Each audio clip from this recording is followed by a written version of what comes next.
Bonjour à tous. Alors aujourd'hui je vais vous présenter un kit, mais on va sortir un petit peu de l'ordinaire et des kits habituels, puisque ce que je vous présente aujourd'hui c'est un paper kit. Donc comme son nom l'indique, c'est un kit de papier, alors là plutôt papier cartonné. Donc comme vous voyez c'est pas bien grand, hein, ça tient dans cette boîte. En fait c'est Minuart to Art, voilà, hein, c'est écrit dessus. Si je le prononce pas bien, donc ça vient en direct du Japon, et ils font habituellement des petites scénettes, des maisons, des restaurants de ramen ou de sushi, ce genre de choses, hein, vous savez, avec les enseignes avec les espèces de petits drapeaux. Donc ils font ce genre de choses là, et ils font également des scénettes des studios Ghibli. Et donc ça fait un petit moment que je connaissais l'existence de ces scénettes, et bon, j'hésitais un peu parce que déjà c'est pas donné, hein, de mémoire ça vaut une vingtaine d'euros, hein, je vous mettrai le prix dans la description. Derrière faut ajouter les frais de port, et depuis le 1er juillet 2021 on ajoute également les frais de douane et les frais de la poste, ce qui fait que c'est un petit plaisir, mais qui coûte un peu cher, et le rapport, on va dire, qualité-prix n'y est pas. Mais bon, voilà, je voulais quand même essayer ce type de produit. Donc il en existe de différentes tailles, hein. Ça va de la petite scénette Totoro, comme celle que moi j'ai choisie, jusqu'au château du voyage de Chihiro, ou des choses beaucoup plus grandes. Et donc la gamme de prix va d'une vingtaine d'euros à 120-130 euros. Alors, de quoi c'est composé? Et déjà, comme vous voyez, la boîte est très sympa, puisque nous avons donc le Totoro sur la face avant, en tout cas du modèle que j'ai pris, alors des instructions en japonais, le logo des studios Ghibli, et des petits dessins, donc là avec les mini Totoro, les noiraudes, et à l'intérieur les instructions de montage.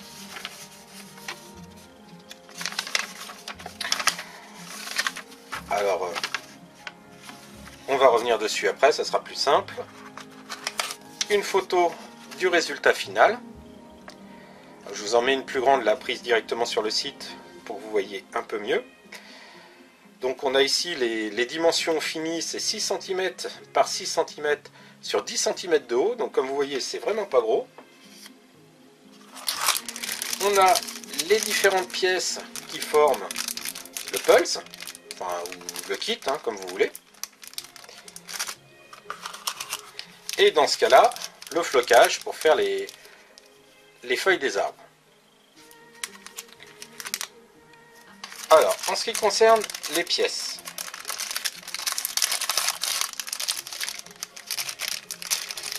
hop. Donc déjà, deux feuilles qui font office de décor, donc le décor, le fond, et ici le décor, ça doit être le socle, vraiment la base, voilà, je cherchais le mot, la base. Et ici, donc, les différentes pièces qui vont se superposer pour former les éléments qui vont former le décor. Donc ça, là, par exemple, cette planche-là, hop, c'est une structure. Alors, tout est prédécoupé. Ici, là, on peut reconnaître, hop, là, on peut reconnaître le ventre de Totoro. Ici, les visages et les bras d'une des filles. Le corps du moyen Totoro. C'est ce qui est écrit en japonais, hein, Totoro moyen. Donc ici, la chemise de nuit et les visages des deux enfants. Donc là, le corps du Totoro. Donc comme je disais, hein, tout est prédécoupé. Vous voyez, c'est pas épais. Donc encore des éléments là du corps du Totoro. Et donc le principe, c'est de coller couche par couche chaque élément pour donner un semblant de volume et donc faire le petit décor. Donc il y a, alors je les ai pas comptés, 1, 2, 4, 6, 7, 8, 9, 10, 11, 12, 13, 17, voilà, il y a 17 planches de couleurs, enfin pas toutes de couleurs différentes, mais donc 17 planches de pièces prédécoupées. Donc il va falloir coller les unes par-dessus les autres. Donc elles sont déjà teintées. Hein. Alors, on va mettre un peu de zoom pour voir le plan. Donc là, c'est une image du résultat final. Et donc là, il présente, hein, vous voyez, le corps de Totoro principal est constitué de 3 couches. Alors là, c'est le A et le B, donc ça doit être du gris. Ensuite, on rajoute le ventre, les pattes. Alors, il demande de peindre certains éléments, enfin, ou de mettre du feutre, hein, je pense que ça devrait suffire, en noir. Après, on colle les yeux blancs par-dessus, donc c'est les pupilles qui sont en noir. Donc ensuite, on rajoute le ventre et les pattes avec l'espèce de petit instrument de musique, les griffes, qu'il faudra... alors, je crois qu'il faut les teinter aussi. Donc là, on fait le grand Totoro. Ensuite, la même chose avec l'une des deux jeunes filles. Alors, c'est la grande, celle-là, j'ai plus le nom en tête, ça fait longtemps que j'ai pas revu Totoro. Là, ici, c'est le moyen Totoro. Et j'ai traduit, c'est bien marqué moyen Totoro. Ici, le petit Totoro. On assemble, alors là, c'est la petite fille, et là, c'est la grande sœur. Voilà, je me suis trompé, hein, il y a bien deux personnages ici. On assemble le tout après avoir mis les différentes couches pour faire le tronc d'arbre. Derrière, ils indiquent comment assembler les décors. Donc, il faut découper la partie blanche autour du décor pour ne garder que la face imprimée, enfin la partie imprimée, qu'on colle sur un support en carton en rajoutant les armatures derrière. Excusez-moi, j'étais hors champ. On insère le tout sur le socle, la base. Il y a encore une base qui est constituée de plusieurs pièces pour mettre un peu de volume. On colle le tout donc sur la base, hein, sur la partie ici. Hop, si j'arrive à l'attraper. Voilà, donc ça se présente dans ce sens-là, donc sur cette partie-là, là, qui est juste grisée, hein, il n'y a pas de dessin. On rajoute le flocage autour. Ensuite, on insère la branche d'arbre avec les personnages et on rajoute un petit peu de flocage. Donc, il ne faut pas tout utiliser. Donc, c'est de la mousse, hein, teintée, pour finir le décor.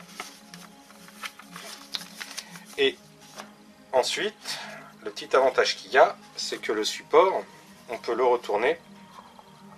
Enfin, la boîte, on peut la retourner pour en faire donc un support de présentation. Bon, bah, il n'y a plus qu'à se mettre au travail.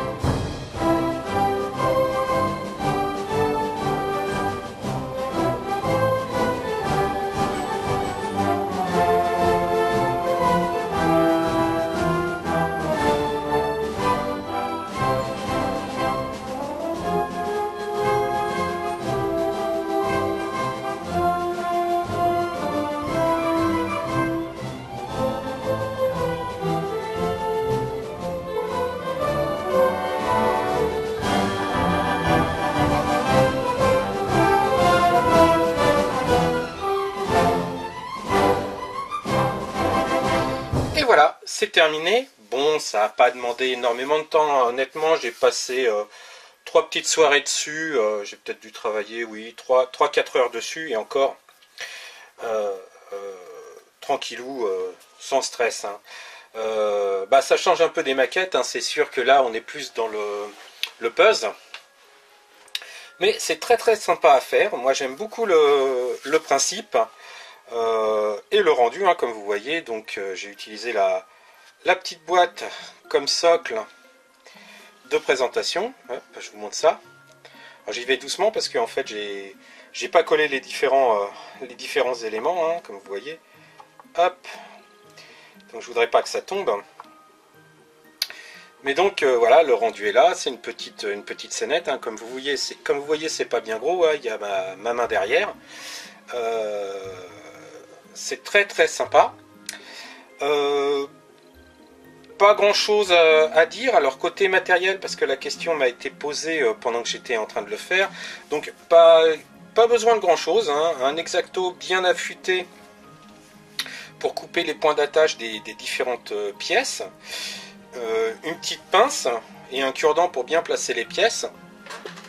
Et la colle que j'utilise, donc c'est celle-ci.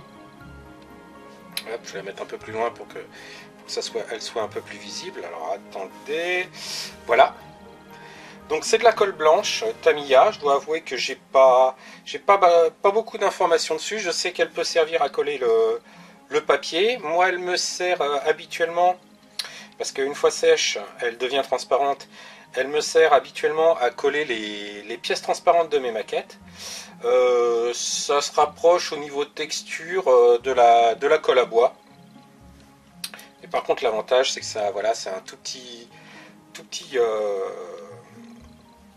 bec, hein, petit tube pour pouvoir coller avec précision. Donc ça a été assez pratique pour ce genre d'opération. Et côté rendu, là, le flocage qui s'apparente, moi ça me fait vraiment penser à un morceau d'éponge qu'on a arraché en petits morceaux et que l'on aurait teinté en vert. Et bien ça rend vraiment très très bien, ça donne vraiment l'illusion d'un feuillage au sommet d'un arbre. Donc au final un très beau rendu. Alors après, la question qu'on peut se poser, c'est: est-ce que ça vaut vraiment le prix? Donc je rappelle, hein, même si je pense le mettre éventuellement dans la description, c'est quand même ces scénettes là de cette taille là, ça vaut donc à peu près 25 €. J'ai jamais réussi à les trouver sur une boutique en France même. Alors je crois qu'il y en a sur Amazon, mais j'ai pas été voir les frais de port. Moi je l'ai trouvé sur 2 sites différents, dont le site où je me fournis en maquette, qui a beaucoup plus de choix, hein. J'ai vu des scénettes de Totoro bien sûr, mais Kiki la petite sorcière, le château dans le ciel, hein, bien entendu, le royaume des chats. Enfin, je crois que j'ai dû voir la quasi-totalité des productions des studios Ghibli. Donc beaucoup plus de choix, et honnêtement c'est le même tarif, hein, c'est 24,50 € ou 25 € ou dollars, je ne me souviens plus.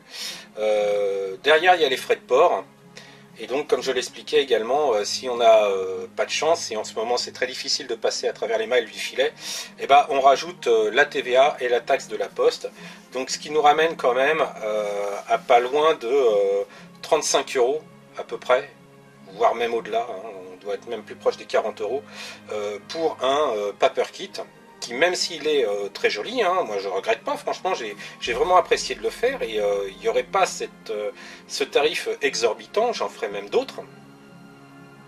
Et là on parle juste des scénettes de base, hein. Je vous en ai montré une autre qui dépasse plusieurs centaines d'euros.